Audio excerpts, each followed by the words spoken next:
Eu não ligo de dar depoimento.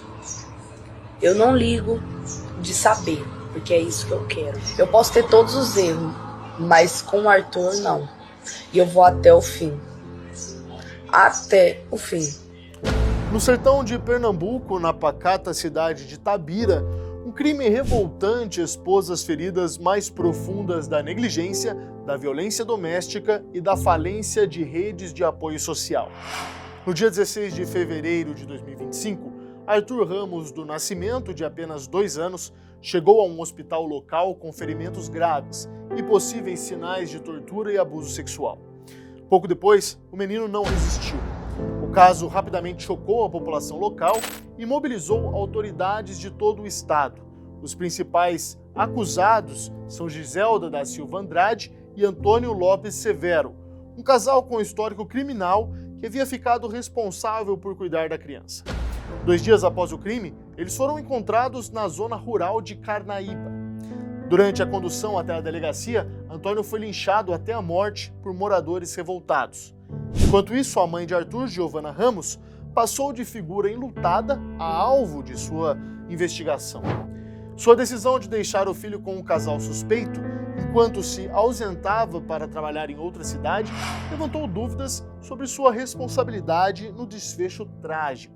Como que eu vou levar uma criança pra dentro de um cabaré? Como que eu vou levar uma criança pra um ambiente que é pesado? Porque todo mundo sabe o que acontece em cabaré, né? Prostituição, droga, tem todo tipo de gente. Eu não vou levar meu filho pra isso. Por isso que eu tinha confiança, eu confiei nela. Meu erro todinho foi ter confiado nela. Neste episódio, vamos reconstruir os últimos dias de Arthur, entender a complexa relação entre os envolvidos e acompanhar o desdobramento de um caso que escancarou a brutalidade contra os mais vulneráveis e a sede por justiça, mesmo que feita com as próprias mãos.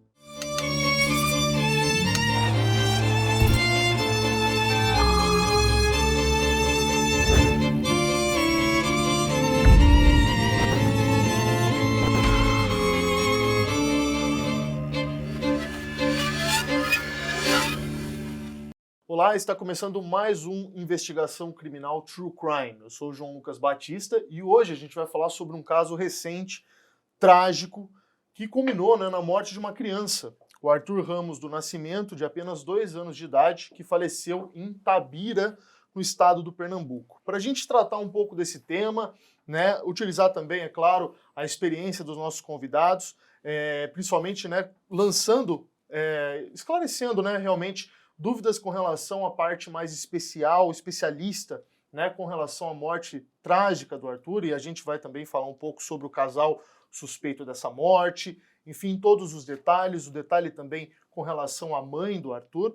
Então, para a gente analisar todos os aspectos que permeiam, né, esse crime recente que ocorreu, a gente conta aqui com a participação do perito Sérgio Hernandes e também da criminalista Ana Carolina Badaró. Muito obrigado pela participação de vocês, já são aqui conhecidos aqui da casa. Obrigado. E eu gostaria que a gente começasse o nosso programa falando um pouco sobre o caso em si, né? Como que vocês recebem, né, a morte de uma criança, né, que deve ter passado por tortura, por violência? Como é que mais uma vítima, né, desse caso, né, recente que a gente está abordando aqui e que a gente poderia, claro, utilizar como uma lembrança, uma memória, enfim, de outros casos de crianças, né, recentes que têm ocorrido aqui no nosso país. Queria que vocês falassem um pouco e por que esse caso também pode ser tão peculiar, né? Uma criança de apenas 2 anos, enfim, e claramente foi utilizada muita violência, né, na morte dessa criança. Obrigada pelo convite. Eu acho muito importante a abordagem que você fez aqui na pergunta em relação a crimes contra crianças, primeiro porque são pavorosos, é uma situação horrorosa estar comentando um crime contra uma criança tão bonita, tão saudável, é uma criança tão frágil, é horripilante. Que a gente pode extrair de uma política criminal, a gente recentemente teve a lei Henri Borel, que nasce de um caso tão terrível quanto esse. e que traz um aumento de pena no crime doloso contra a vida cometido contra a criança por pessoas que teriam a obrigação de cuidá-la. Então, essa novidade legislativa, que já não é tão mais novidade assim, né, porque já está há um tempo em vigor, ela nasce, infelizmente, de um crime também famoso e também, né, cruel contra a criança. E aqui, provavelmente, a gente ainda não tem a denúncia aqui nesse caso, mas provavelmente se enquadra no caso que nós estamos analisando, que 2 pessoas que teriam o dever de cuidar dessa criança, que trazem essa autoridade sobre a criança, porque, a mãe, aparentemente, pelo que a gente sabe, a mãe teria deixado o menino Arthur para que esse casal cuidasse, e essas pessoas diretamente, que teriam essa autoridade, esse dever de cuidado, eles acabam matando a criança. Então, o que é muito, muito relevante pensar, e como, quando a gente pensa sobre o crime doloso contra a vida, a gente precisa buscar o máximo de reparação e de justiça, que nunca vai acontecer, porque a vida da pessoa não volta, mas o que a gente percebe é que casos importantes trazem também mudanças legislativas importantes. E aqui, nesse caso, a gente tem essa legislação que, por conta do que aconteceu com o Henry, vai trazer um aumento, né, de pena, uma maior punição, se houver condenação dos autores desse crime tão cruel contra o menino Arthur. Muito bem, agora abrindo também a participação do Dr. Sérgio, eu queria que o senhor falasse um pouco sobre como que esse menino foi encontrado, né, com relação ao corpo dele mesmo, né? Deu entrada no hospital, a gente consegue, né, encontrar algumas informações de que houve até a possibilidade dele ser reanimado, porém ele realmente não resistiu. Nas informações preliminares que nós temos, né, como que poderia ter ocorrido a morte e mais além, como que ele foi encontrado? Quais torturas, enfim, qual tipo de violência o Arthur deve ter passado? João, muito obrigado pelo convite, um prazer sempre estar aqui presente com vocês. Olha, interessante o seguinte, quando ingressa uma vítima no hospital, certo? Ele passa por uma triagem, atendimento médico. E daí você vai ter 2 destinos, né? Vamos supor que a vítima vai a óbito, certo? Por causa X. Se o médico ele não observar lesões corporais externas, o cara vai para o SVO, né, que é para verificar o óbito, ou seja, qual foi a causa patológica biológica do óbito. Se o médico observar lesões corporais, ele tem a obrigação de acionar a polícia. Ok? O Arthur, ele chegou no hospital, certamente, certo, muito machucado, e vamos falar um pouco mais sobre as lesões corporais. Tanto Antônio quanto Giselda, após que ele se entrega na criança no hospital, eles fogem. Tá? Arthur deve ter passado por essa triagem médica, atendimento médico, certo, primário, e não resistiu, porque a causa-morte dele foi asfixia mecânica por sufocação e um traumatismo encefalocraniano, ou seja, ele estava extremamente machucado, certo? Então, se atestou no caso óbito, se atestou uma morte suspeita, né, lógico, pelas lesões corporais, e aí se dá aviso à polícia. A polícia automaticamente inicia as investigações, certo? Então, o primeiro que se tem de informação é a morte violenta, que levou, certo, aí começa a investigação com quem estava a criança, com quem estava Arthur. E aí a polícia começa a investigar, certo? E após 2 dias, a polícia dá com um paradeiro, tanto da Giselda quanto do Antônio, certo? O que acontece?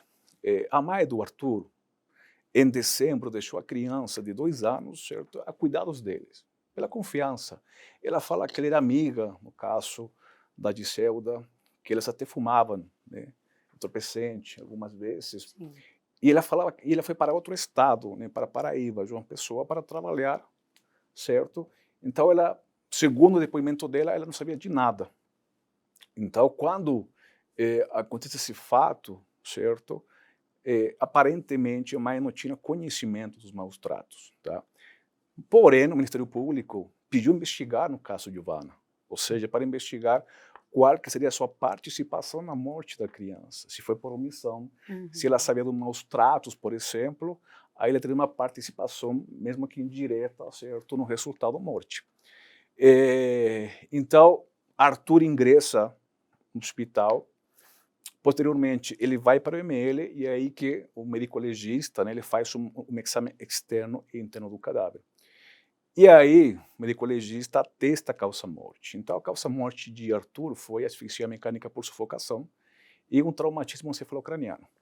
Além disso, segundo fala a documentação, né, isso aqui eu encontrei na internet, nos blogs, então eu não tive acesso ao laudo pericial, porém, essa informação que estou repassando aí eu tive da internet.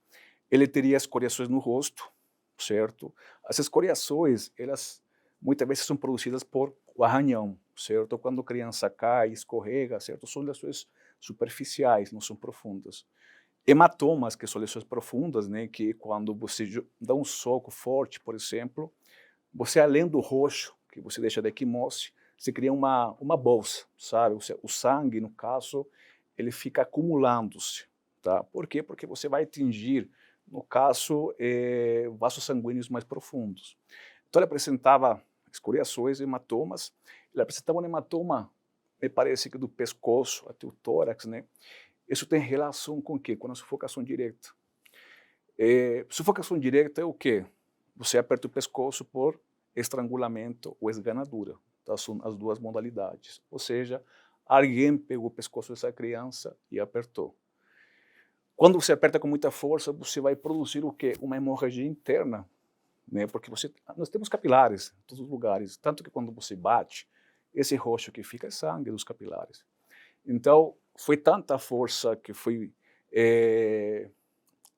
produzida contra a criança, certo? Contra o pescoço, que acabou gerando uma hemorragia interna de uma morfologia muito grande, né? Tanto que abarcou pescoço e tórax. Ainda nós temos um traumatismo encefalocraniano, ou seja, ou a criança caiu, ou alguém bateu com força, certo, na cabeça, um soco, ou até com um instrumento contundente, um pedaço de ferro, madeira, etc. E ainda, segundo o laudo, né, ele teria sinais de abuso. Ou seja, nós estamos perante um crime onde uma criança provavelmente foi abusada sexualmente, certo? Ela talvez foi torturada pelas lesões corporais e ainda teve uma morte por asfixia mecânica por sufocação direta. Asfixia, e isso eu falo, né, porque a gente estuda muito isso, é uma morte muito triste, porque é devagar, né? Para você conseguir asfixiar uma pessoa, você tem que pressionar o pescoço, você tem que cortar o oxigênio, certo? Entre as carótidas, né, com a cabeça, o cérebro, para você desconectar a pessoa. Uhum. Só que esse processo, João, doutora Ana, não é imediato, né? Demora 3 a 4 minutos. A pessoa só vai desmaiar após 50 segundos, 1 minuto. Então, para matar o Arthur, além dele desmaiar, certo? A pessoa continua apertando o pescoço dele. E aí vem as fases da asfixia, ou seja, mesmo a pessoa apertando o pescoço, ele começou a convulsionar, certo? Imagina a cena, né? Uma criança de 2 anos convulsionando e a pessoa continuando, né? Por quê? Porque a asfixia se gira quando? Quando o oxigênio no sangue baixa dos 7%. Então, para você produzir essa baixa repentina, você tem que apertar o pescoço para impedir esse fluxo sanguíneo entre o coração, certo? Pulmão, o coração e o cérebro. Então foi uma morte muito trágica, né? E eu acredito que foi por esse motivo que a população interveio. Uhum. Uma criança de 2 anos, né, com sinais de abuso, asfixiado, com hematomas, escoriações e ainda com um traumatismo encefalocraniano, você pensa o quê? 2 anos, a criança com sorte caminha, se defende, criança, entendeu? Né? Então teve uma revolta da população. Ah, sim. Então, quando são presos, tanto Antônio quanto de Celda, né, que na cidade era 40 ou 50 quilômetros, eles são levados para a delegacia, para uma audiência de custódia. Nesse transporte, né, pela Polícia Militar, a população vai e abre, no caso, a viatura. Só licença, doutor, a gente tem até o vídeo, gostaria até que a produção colocasse, porque esse vídeo que o senhor já estaria comentando já com relação retrata à situação, né? É a quantidade de pessoas, né, dessa comunidade aí de Itabira que estaria, né, esperando a chegada do casal suspeito, né, na delegacia. Mas só que interessante, Tabira, a população dela, sabe quanto que é? São 30 mil pessoas. Uma cidade muito pequena. Sim. Então, imagina um crime bárbaro, né, como esse, com 30 mil pessoas, todo mundo fica sabendo, todo mundo se conhece. Sim. E a gente percebe, claro que nós não tivemos acesso aos autos, né, a investigação ainda está em curso, mas teve um clamor nas redes sociais muito grande. A morte do Arthur já tinha sido exposta nas redes sociais ali da região. Então, isso se torna também algo muito grande, um clamor muito, né, por justiça da sociedade ali. O fato da gente ter essa notícia de que ele teria sido abusado sexualmente nesse contexto do crime, a gente não sabe se essa criança já vinha sofrendo esse tipo de abuso, de maus tratos, de tortura, mas o que o Sérgio traz da perícia mesmo do corpo é que mostra que essa criança já estava inserida num contexto de violência muito grande, né? Então, a sociedade ali da região, ela se mostrou muito inconformada e aí vai atrás dos autores do crime lá na delegacia. Como o Sérgio disse, consegue interceptar uma viatura, a viatura que estava o autor, e abrir essa viatura, enfim, para tirar ele de lá. Acontece um linchamento e ele acaba até morrendo por conta disso, né? Eu queria até que a senhora pudesse comentar um pouco sobre isso. Recentemente, em Tramandaí, né, aconteceu um caso também de abuso de uma menor de idade. O autor até colocou ela numa espécie de alçapão. Esse caso foi até tratado aqui no canal e também teve repercussão. E assim como neste caso, a população tomou as dores mesmo e foi às vias de fato contra o acusado, né? No caso, em Tramandaí, o homem, né, que depois realmente, né, constataram, né, que ele realmente foi o autor, ele morreu, né, linchado pela população, de uma maneira assim realmente bem dura também de se ver. Neste caso, o Antônio, que está até aparecendo aqui, ele também foi linchado e acabou morrendo. Eu queria até que a senhora falasse um pouco sobre esses casos em que chocam demais, né? A população toma as dores, é uma criança, porém também a gente sabe, né, que, querendo ou não, essas pessoas que, mesmo que autoras de um crime tão bárbaro, merecem ter, né, sua defesa, enfim. Como que a senhora olha essa situação que realmente, né, em comunidades pequenas, as pessoas muitas vezes conhecem, né, a família da vítima, a vítima, tomam, né, essa atitude de agredir o acusado? Sim. Um primeiro ponto de análise é assim, é temerário que isso aconteça, né? Por quê? Como a gente tem casos que aqui realmente tudo indica uma autoria do Antônio aqui, até conhecido como Frajola, né? Sim. Tudo indica que ele teria sido autor desse crime bárbaro contra o menino Arthur. No que pese essa autoria, essa suposta autoria, nada justifica o que aconteceu, esse linchamento, essa justiça com as próprias mãos. Nós também temos outros casos que talvez até vocês já trataram aqui e a gente percebe, a gente tem conhecimento pela mídia, que algumas atitudes equivocadas acabam a população, esse clamor social, esse linchamento, de que aí também não consegue, às vezes a gente não consegue nem apurar quem foi o autor do crime, porque é uma multidão tão grande, são lesões, são golpes vindo por diversas pessoas, e aquilo, da mesma forma que se forma, aquilo se propaga ali, todo mundo foge e acaba ficando um cadáver apenas ou alguém muito machucado que acaba vindo a óbito posteriormente. Existem em alguns casos um equívoco da população, fofoca, alguém que tem uma desavença com outro que começa a propagar essa notícia e algumas pessoas acabam sendo linchadas e acabam sendo mortas sem razão de ser. Não que tenha razão num caso desse, Sim. mas veja, é temerário que a população queira fazer justiça com as próprias mãos. O ideal realmente é que a polícia prenda e que o processo comece. Se essa pessoa, inclusive, precisar de um local seguro para que ela fique custodiada, é obrigação da autoridade policial ali no primeiro momento, depois da Secretaria de Administração Penitenciária, manter a integridade física dessa pessoa no cárcere. Um ponto que também é relevante a gente tratar aqui, aparentemente ele foi tirado de dentro da viatura policial, né? Então os policiais ali que estavam fazendo a escolta, que seriam as pessoas que iriam apresentar essa prisão, né? Os condutores dessa prisão no momento da lavratura do boletim de ocorrência da captura, talvez, ou do flagrante. Acredito aqui que de uma captura, não sei, acredito que eles já tinham até mandado de prisão em desfavor deles. Eles teriam o dever de cuidar para que isso não acontecesse. Então, a gente tem registros já de que a Corregedoria de Polícia ali, né, que cuida dos policiais que eram responsáveis por cuidar dessa pessoa custodiada, também vai investigar se houve uma omissão do policial, meio que deixa a população fazer o que quiser, né? Ou se até o próprio policial incitou que aquilo acontecesse, enfim.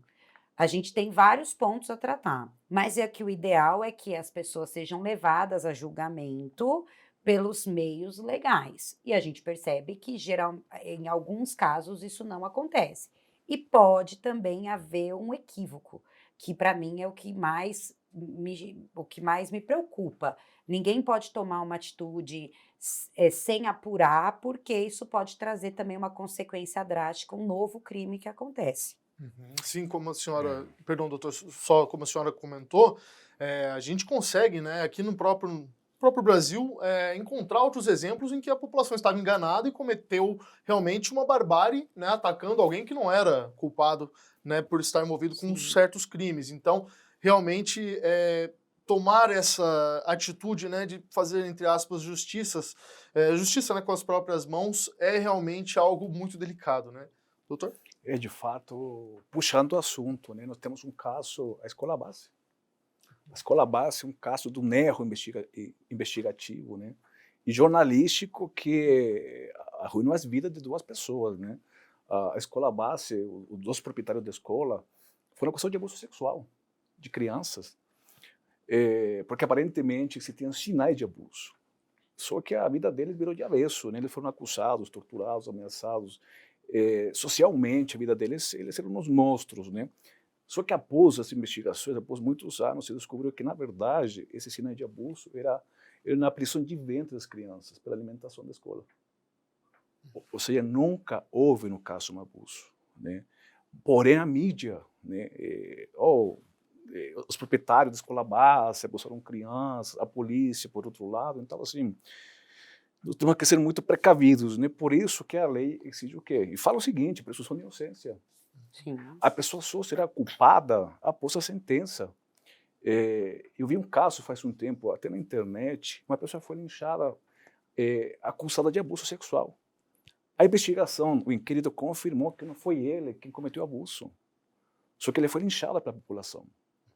Então, muitas vezes, por essa precipitação, a gente entende, né? Uma cidade de 30 mil habitantes, uma criança de 2 anos que foi brutalmente assassinada. Isso ninguém discorda. Só que pensa só, a pessoa é linchada. A pessoa que matou vai responder um processo por homicídio. E se a pessoa não for? Então, nós temos que ter essa consciência de que até não finalizar as investigações, não adianta você tentar fazer linchamento pelas próprias mãos. Por mais que os indícios apontem que foi fulano, que foi ciclano, Escola Base, as crianças apresentavam sinais, só que esses sinais, né, esses vestígios, não eram de abuso, era da alimentação, de prisão de ventre. Isso foi confirmado posteriormente. Imagina se alguém vai e mata os dois. Sim. É a mesma coisa. Então, assim, eu consigo entender a reação da população, só que é muito perigoso, como a doutora Ana falou. O mais preocupante é isso, fazer justiça pelas próprias mãos antes sequer de se comprovar qual foi a participação das pessoas, entendeu? Sim, muito bem. Eu gostaria também de chamar um mapa para que a gente entendesse um pouco a região, né, onde esse crime aconteceu E até para a gente falar um pouco com relação à cidade de Carnaíba, né? É onde o casal foi encontrado, né? Então, nós temos aqui o Brasil, capital federal Pernambuco, no nordeste do nosso país. Ali é a cidade de Itabira. E o Arthur, né, com sua família, principalmente com relação à mãe dele, eles viviam no bairro João Cordeiro, né? É um bairro simples, cheguei a ver algumas reportagens, né, algumas emissoras de TV foram até lá, né, para conversar com vizinhos e tal. Era um bairro muito simples, imagino que é o que o senhor até comentou, doutor. Todo mundo se conhecia, cidade de comunidades, né? Enfim, pessoas que muitas vezes já cresceram lá, já conhecia todo mundo que era próximo. E nesse caso, apesar do caso ter ocorrido, né, o crime ter ocorrido em Itabira, o casal, né, tanto a Giselda como o Antônio, o Frajola, eles foram encontrados em Carnaíba, né, a 40 quilômetros. Nesse caso, por mais que a gente também fale e os trate como acusados nesse momento, essa fuga acaba também ligando um alerta, né, para a polícia. O que a senhora poderia falar com relação a isso? Com certeza, né? A criança, primeiramente, a gente tem que entender um pouco do crime, né? A investigação está acontecendo, mas é inequívoco que a gente tem uma morte, né? A criança estava com os dois. Ambos levam ao atendimento médico e fogem do hospital. Isso já indica, isso para nós já é um argumento de que eles queriam se evadir daquela situação flagrancial, primeiramente, né?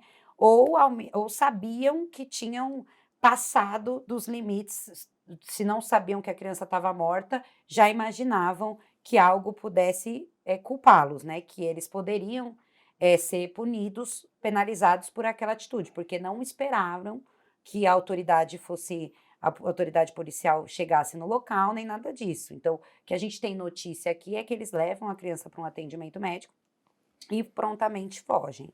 Então, essa fuga nos mostra que algo de culpa, né, algo de diretamente de ligação de autoria pode haver. E aí eles vão para esse. Quando a gente fala de uma criança de 2 aninhos, não tem como a gente fugir muito da pessoa que está cuidando, porque não é uma criança que vai ficar sozinha. É muito difícil que a criança fique sozinha num ambiente.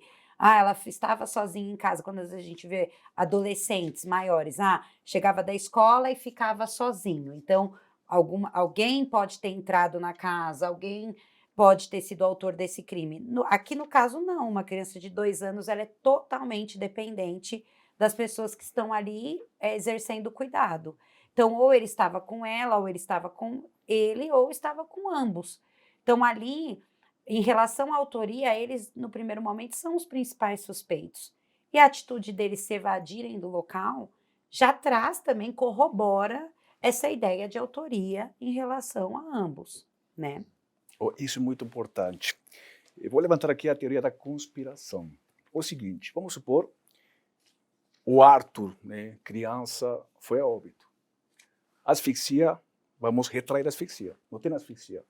Só tem o traumatismo encefalocraniano, certo? Vamos supor que Antônio de Giselda vai no hospital, bota a criança aí e fala, não, a criança caiu. Eles não fogem. Não, a criança caiu, estava brincando, caiu do sofá, caiu da mesa, caiu da cadeira.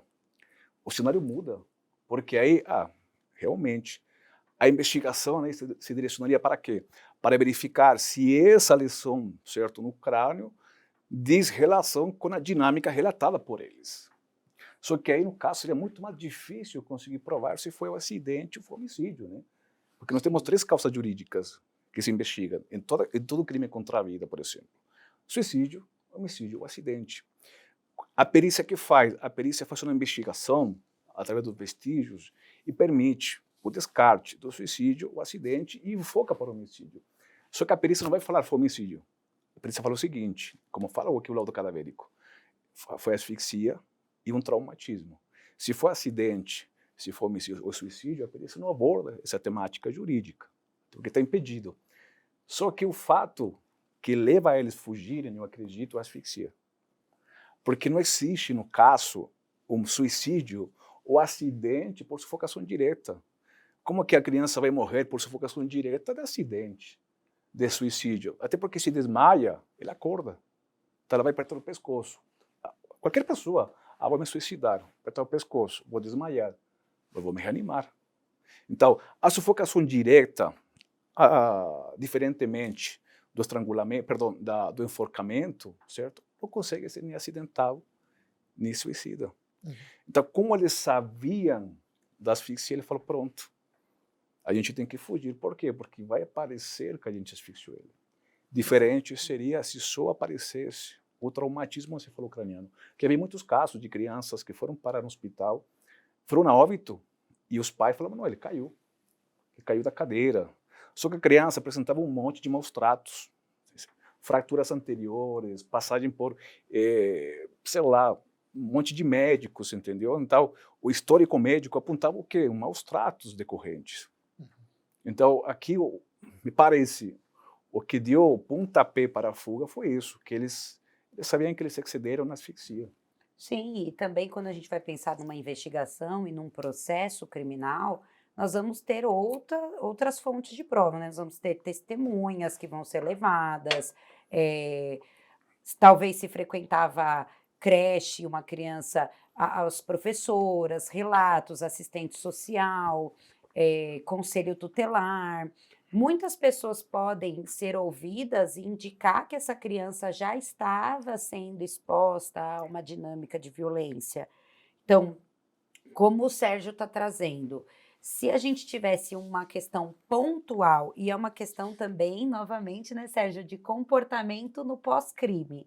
Se a gente tem uma pessoa aqui que está cuidando de uma criança que se apresenta prontamente para socorrê-la, se quer esclarecer o que aconteceu, claro que pode enganar, porque às vezes o autor do crime, ele pode mentir muito bem, mas é comum, até quando a gente ouve policiais dizendo, ou os próprios delegados de polícia, as delegadas de polícia, autoridade policial, que o comportamento humano diante daquele fato vai mostrar muito. Né? Então, vai mostrar se a pessoa está desesperada ou se a pessoa está fria, se ela foge. O comportamento humano nessa questão depois do crime, ela também vai ser levada em conta na investigação. E eles terem fugido, obviamente, já coloca os holofotes sobre eles, né? Sim. Conforme a gente até conversou essa semana, né, doutor, com relação até ao caso do Miguel Jimbé, que também foi assassinado de uma criança, a mãe e a madrasta apresentava um semblante assim de total tranquilidade quando iam registrar o desaparecimento, né, de um menino. Pelo amor de Deus, né, uma mãe com total tranquilidade na hora de né, registrar esse desaparecimento junto às autoridades já liga um alerta, né, de que, poxa, como assim você não está aflita ou alguma coisa assim. Claro, nem sempre, talvez, a gente espere, né, alguma emoção mais óbvia e aquilo né, realmente possa indicar que a pessoa seja criminosa ou que fez algo errado. Mas é um indicativo, né, doutor? Exatamente. De fato, no caso do Miguel, né, tanto a mãe quanto a madrasta, eles tinham certeza da impunidade. Só que, onde que foi o pecado delas, né? Que elas apresentam versões divergentes. Então, quando elas vão na polícia, a policial que atendeu elas falou o seguinte, esse é o filho, né? Desapareceu. Você está tranquila assim? Está muito tranquila, ela não está preocupada. Então, isso levantou a suspeita na polícia. Aí a polícia ligou para o delegado de polícia e falou o seguinte, estão relatando aqui que Miguel desapareceu, uma criança de 7 anos, mas o comportamento delas me parece estranho. O delegado fala o seguinte, combinado, manda uma viatura, né, no apartamento delas, para levantar vestígios, investigar, para ver se a criança realmente desapareceu ou tem vestígio de homicídio na residência. E aí vem, eu acredito, o vestígio mais forte contra elas. Que quando chega a polícia no apartamento, a mãe da criança falou o seguinte, cadê o mandado? Cadê o mandado? Ela está interessada em achar a criança, vocês né? não vão entrar na residência sem mandado.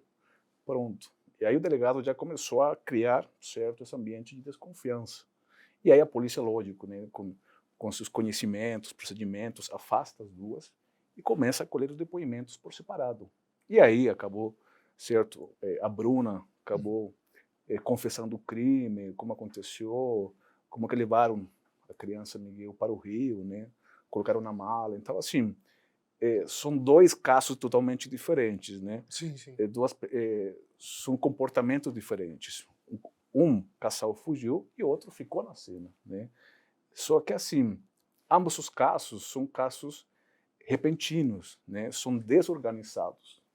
Por quê? Porque não houve uma preocupação posterior ao crime. O caso aqui do Arthur, putz, criança desvaneceu, acho que matei, deixou no hospital. No caso do Miguel foi muito mais trágico, né? Sim, sim. Porque ele foi colocado numa mala. Sim, a tentativa de ocultar aquele Exatamente. cadáver, né? Então, assim, mas o que é interessante, o comportamento, né? A linguagem corporal. De fato, a polícia, tem muitos policiais que são preparados em linguagem corporal. A linguagem verbal é 90% da linguagem mais fidedigna, né? Então, assim, quando você presta atenção à linguagem corporal, você vai conseguir interpretar mais veracidades, né, ou falsidades que se você escuta o que a pessoa fala. Porque são microexpressões, entendeu? O que a doutora falou, o nervosismo, sabe? Isso de tentar fugir, que a pessoa, talvez o rosto dele é de medo, de você pressa, entendeu? Isso é interpretado pela polícia. Eles têm experiência nessa interpretação de microexpressões corporais. Uhum. Então, Pode então comentar. isso acaba sendo fundamental. Não só o crime, o pós-crime, né? O comportamento dos indivíduos, dos agressores, suspeitos, né? É fundamental para você conseguir entender o quê? Olha, aqui tem alguma coisa errada. Né? É o famoso quem não deve, não teme. Basicamente é isso. Sim. Gostaria que a gente pudesse falar um pouco também com relação pelos casos que vocês já viram, né, com relação à experiência, né, ao longo dos anos de trabalho de vocês, que levaria um casal a matar uma criança de 2 anos, né, que nem filho deles era, não que, né, enfim, claro, obviamente isso não justifica nada, mas ao menos teria uma ligação, às vezes tem algum problema com um cônjuge, com alguma coisa que eles poderiam utilizar como pano de fundo para cometer alguma coisa. Nesse caso, era um filho de um conhecido, né, uma conhecida do casal. O que a gente poderia imaginar? É crueldade mesmo? Eu acredito que pela causa morte, assim, quando uma pessoa, por exemplo, e aí entramos um pouco na criminologia, entre mais facadas, né, você observa a ira, a raiva. Né? Sim. A asfixia, eu interpreto da mesma forma. Né? Você matar alguém asfixiado, você não quer matar de forma rápida, né? Você quer ver a pessoa desvanecendo. Então, uma criança de 2 anos, né? Uma criança que muitas vezes precisa de cuidados, né? Uma criança inquieta, que quer muitas coisas.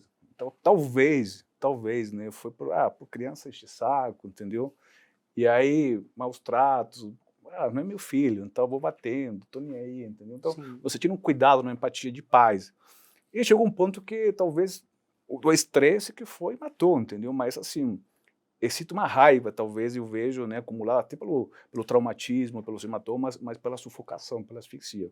Então não foi um acidente, não foi que bateu e acidentalmente, por exemplo, a criança morreu. Né? Eu bati, a criança caiu, bateu a cabeça e morreu. Não. Teve a intenção, teve o dolo de causar um caso à morte. Né? Apertou o pescoço, teve uma hemorragia e a criança foi a óbito. E se confirmarem mesmo, né, essas indicações de que ele poderia ter sofrido abuso sexual, exatamente. A gravidade e a crueldade se amplificam, né, de maneira exponencial. Né? Porque você não sabe faz quanto tempo a criança Exato. sofreu abuso sexual, se os maus tratos, né? Então, assim, é o requinte, o caso de uma crueldade, né? E isso acaba aumentando a pena. Sim, o que eu vejo, eu sinto muito complexo, né? É muito complexo quando a gente vai pensar no que você nos perguntou, né? O que motiva, o que leva. Eu acho que a gente precisa muito de uma investigação forte num caso desse. Por exemplo, talvez esse casal já tenha um histórico de violência sexual com outras crianças, enfim, ou já havia uma tendência para isso. Quando aceita ficar com essa criança, às vezes já aceita com essa intenção de realmente abusar uma criança pequena que não vai conseguir verbalizar. A criança que está crescendo, já havia um período de tempo que o Arthur estava com essa suposta família, né, com esse casal, então A gente percebe que nos 2 anos é quando também a criança passa a verbalizar um pouco mais o que vem acontecendo na sua vida. Eh, eu percebo que é uma série de fatores. Determinar o que leva a a um crime desse acontecer, eu acho que é praticamente impossível. Mesmo que a gente tenha uma confissão dela que sobrou, né, porque ele vem a óbito com linchamento, mas ela que fica para responder processo, mesmo que haja uma confissão da parte dela, eu acredito que não vai ter uma sinceridade do que, aconteceu para que essa criança tenha passado por tudo o que passou. Como o Sérgio disse, é muito, muito revoltante, né? E tudo vai ser levado em consideração. Inclusive quando a gente está pensando na figura da mãe, né? Como o Sérgio trouxe anteriormente, há um pedido do Ministério Público, no curso dessa investigação, nós temos notícia disso, de que investiguem a figura da mãe, né? Se a mãe sabia o que acontecia, se a mãe deixa essa criança aos cuidados desse casal, já conhecendo que esse casal poderia ter uma conduta não tão acertada com a criança, enfim, mas determinar exatamente o porquê, eu acho muito complexo, né? Agora, doutora, sobre a mãe, se caso realmente for constatado que ela conhecia talvez os antecedentes desse casal, talvez o modo em que tratavam os próprios filhos, que se eu não me engano eles também tinham filhos, ela até comenta num podcast que a gente usava, usando até as palavras dela, a gente usava maconha, né? No caso, a mãe, a Giovana, com a Giselda, e o histórico dos filhos de Giselda sempre foi bom, eles nunca estavam jogados, ela colocou desse jeito. Enfim, ela vai dar, né, a versão dela com relação a isso. Mas se caso for comprovado realmente, que talvez ela conhecesse, até porque o Arthur já estava há algum tempo com essa família, né, então não foi da primeira vez e ele veio a óbito, já estava há algum tempo. Ela pode ser passível de algum tipo de punição perante o Estado? Olha, aí vai ter que ser um exercício feito pelo Ministério Público no momento da denúncia e diante do que vai ser encontrado em relação a essa mãe, né? Como a gente já tratou aqui em outros casos, a gente também tem que ter acesso ao conteúdo de prova, talvez celulares, conversas, testemunhas, que vão indicar, por exemplo, que a mãe tenha conhecimento, que a mãe talvez de alguma forma auxiliou, até materialmente, para que isso acontecesse. Eh, eu acho muito, nesse momento aqui, eu acho muito cru a gente falar algo em relação à mãe. É evidente que a mãe pode ser responsabilizada, mas do que a gente tem aqui, ela se mostra, num primeiro momento, eh, que ela, de boa fé, deixou essa criança para que eles cuidassem. Claro que é um contexto, constitucionalmente falando, os pais têm o dever de cuidar dos seus filhos. Então, quando você vai deixar o seu filho com alguém, você tem que realmente verificar quem é essa pessoa, você está passando esse cuidado para uma outra pessoa, então é uma criança muito frágil. Foi levantado na investigação que ela deixa e vai para uma outra cidade, pouco vem visitar, mas às vezes manda dinheiro. Então também tem uma questão um pouco nebulosa em relação à relação da mãe com essa amiga que era uma usuária de droga junto com a mãe. Então talvez verificar se essa pessoa não iria expor o menor a um consumo de droga na residência.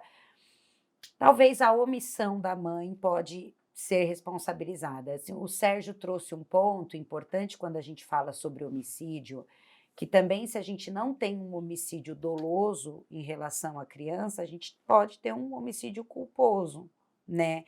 Porque a gente tem que cuidar, a gente não pode ter negligência, a gente não pode ser imprudente, a gente não pode ser imperito, a gente tem que ter uma atenção com a criança. Então, pode ter uma responsabilidade uma responsabilização da mãe, eu não descarto, mas nesse momento eu acho que a cota do Ministério Público para a autoridade policial é a mais acertada. Investigue essa mãe, até que ponto ela sabia, até que ponto ela teve responsabilidade nesse homicídio. Uhum.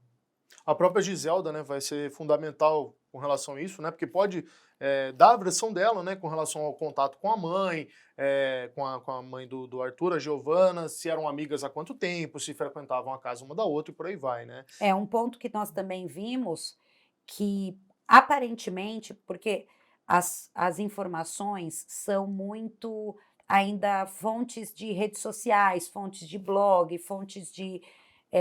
Nós não tivemos acesso aos autos, mas há relatos de que a mãe já teria feito uma visita e teria visto a criança lesionada, o que eu acho que também deve ser de atenção da equipe policial. Como a gente também falava, o que é um fator importante e é muito interessante é que quando nós estamos inseridos nesse contexto de operadores do direito, de operadores de frentes criminais, né? O Sérgio é perito, eu sou advogada, os delegados de polícia, as investigadoras, como ele trouxe do caso Miguel, parece que tem um sexto sentido, tem um olhar de dizer, aqui tem algo, é uma relação humana, é algo que nós não sabemos explicar de onde vem, mas é esse feeling que existe. Acho que a experiência traz isso, de aqui tem alguma mentira, aqui tem algo que foge do comum, então vamos investigar o que acha.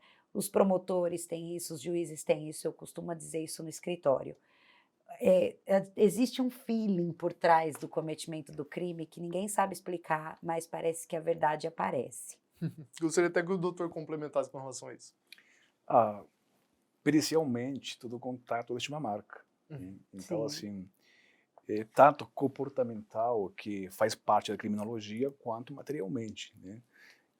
Como eu falei anteriormente, nós temos vestígios materiais e psicológicos.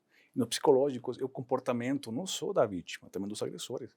Então, quando você analisa a criminologia em si, do ponto de vista do porquê do crime, aí você entra um viés social, familiar, mas também no comportamento dos agressores, né? Mas assim, eu acho que a experiência, viu, doutora, delegado de polícia todo dia, né, tá vendo crimes, não só contra a vida, né, mas eles todo dia lidam com pessoas, então eles aprendem também a conseguir analisar os comportamentos, né, não verbais, criar, no caso, padrões criminológicos. Então, acaba sendo isso. Mais que o conhecimento, a experiência, entendeu? E a gente é formado para isso, né? A gente é formado na parte da perícia para a gente interpretar os fatos. Então, quando a gente observa alguma coisa, a gente já vai unindo com outra, a gente vai juntando os vestígios materiais com a prova oral, certo?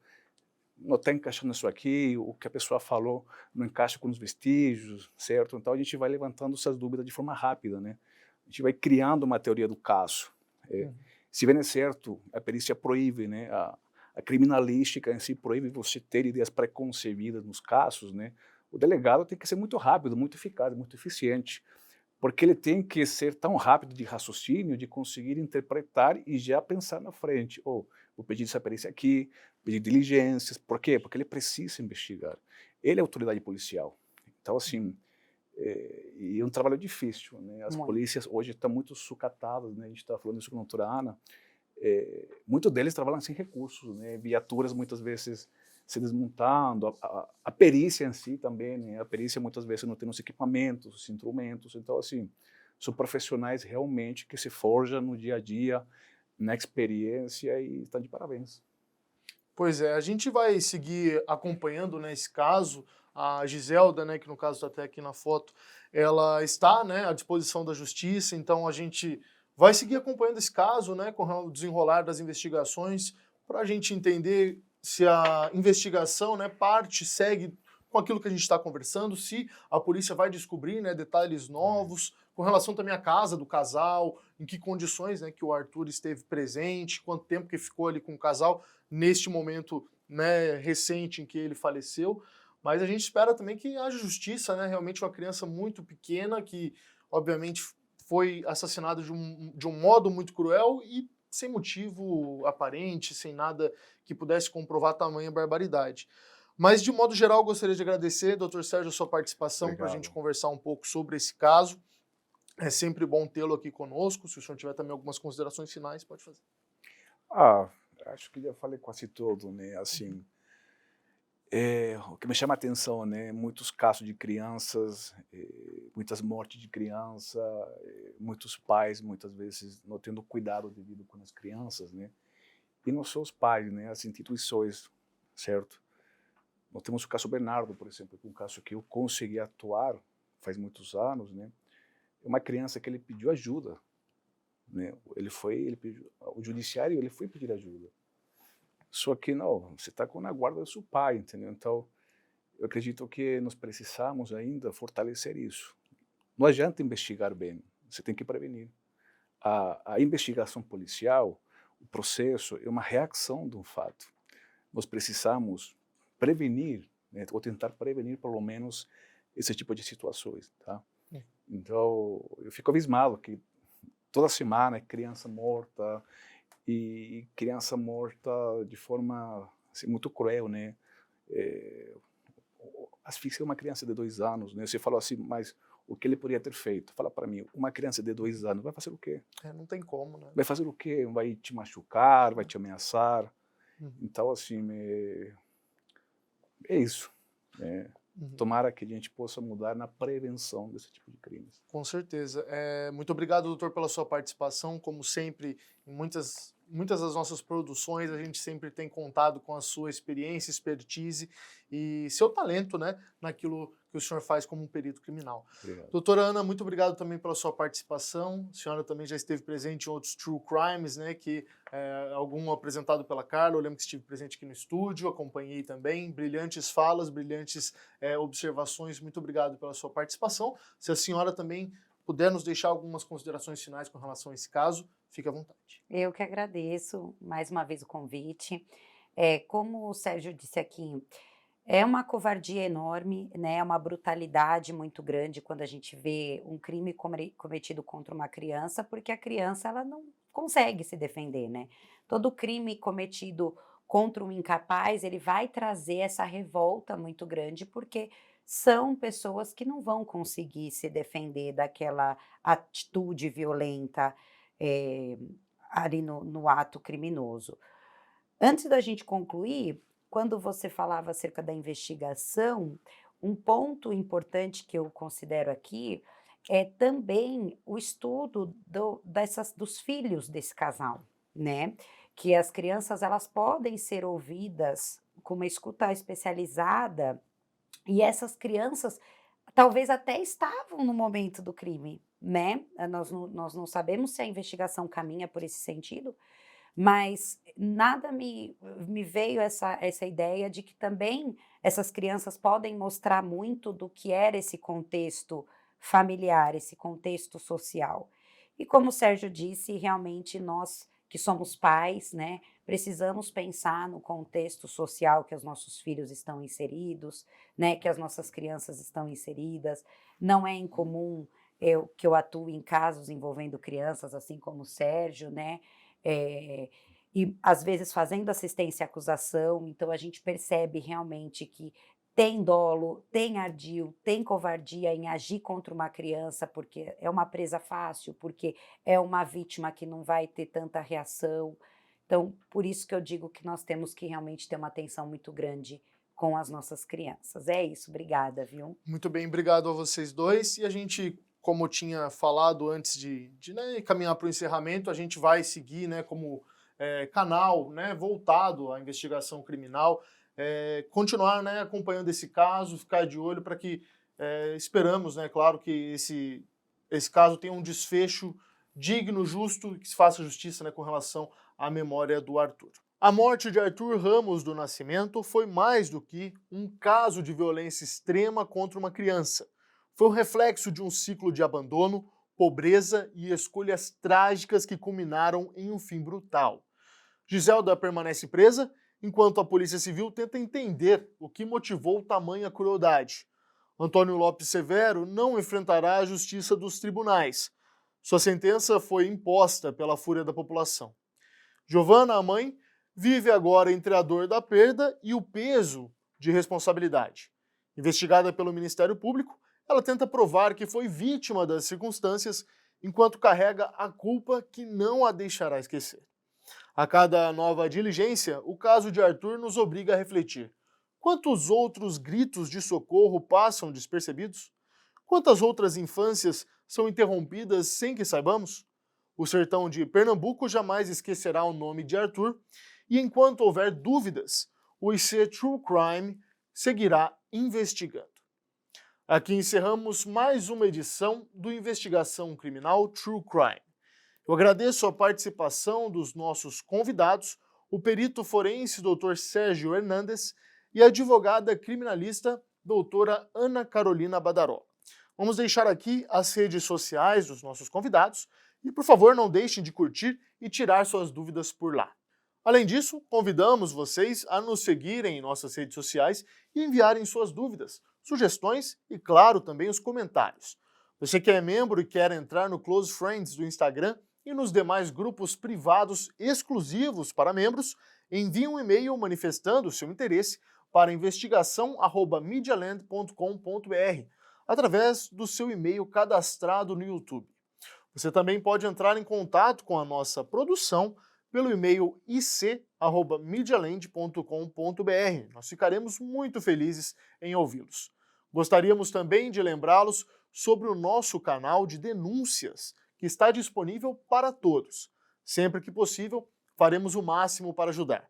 Qualquer material que chegue às nossas mãos e que contenha indícios de crime será enviado às autoridades policiais para devida investigação. Não se esqueçam de visitar o nosso portal de notícias investigativas, o newsic.com.br, onde trazemos informações exclusivas e atualizadas sobre os crimes e investigações no Brasil e também no mundo.